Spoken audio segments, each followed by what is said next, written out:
As you know, I'm trying to help Father Francis get funding so we can get the kids in the village where he grew up into school, because that village, before we started working with him, didn't even have a well. You know, they had to walk for miles. So we're trying to get the kids into school to kind of break the cycles of poverty, like we did in Ireland, and you know, since emancipation. You know, with the construction of schools, hospitals, somewhere, you know, so people have skills, education skills. And a priest from one of the traditional Latin Mass societies, and I don't want to mention his name, he reached out to give a donation, which, you know, is so beautiful. I mean, if anything we can do with this to help these kids is great.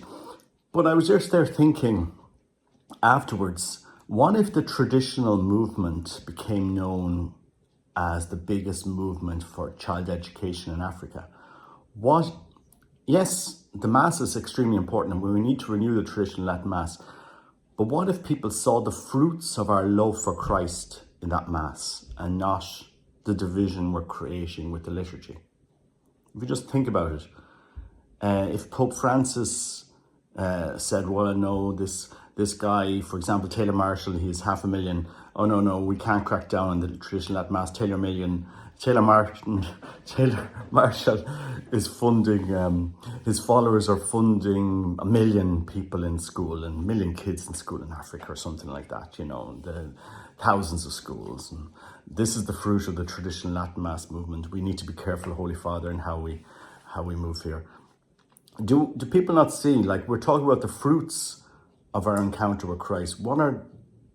If we turn things in our head, you know, the church will see, you know, the amount of work. Now, I'm not saying that traditional Latin Mass the traditional movement isn't doing that.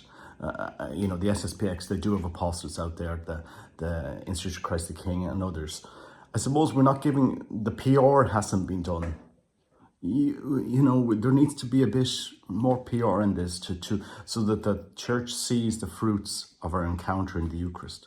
What's the point in having beautiful liturgy if our world isn't transformed around that liturgy? If we don't go out and transform the world from that encounter with Christ in the liturgy.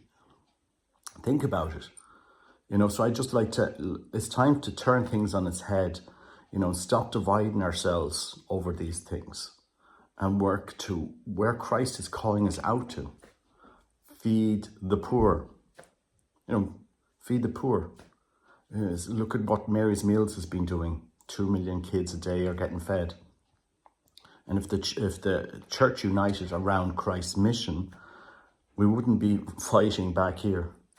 And I really do think that the traditional Latin Mass in years to come will explode, but it has to be done in such a way that we unite the church.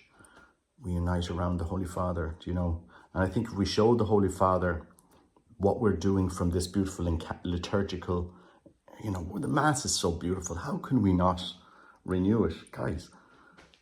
And I think we need to start to turn things on its head, because Satan is using all of this to divide us. Oh, you're this camp and you're that camp and you're this camp.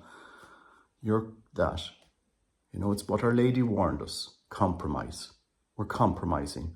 This bishop is doing this and this bishop is doing that. And whereas, you know, look at the mission, what Christ is calling us to do.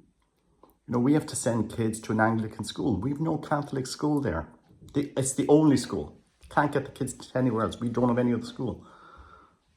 The traditional movement was known for education of kids, founding schools, funding schools. Think about it. Nobody be asking you which Mass you're going to or stopping you promoting it. God bless you. Take care. Bye-bye.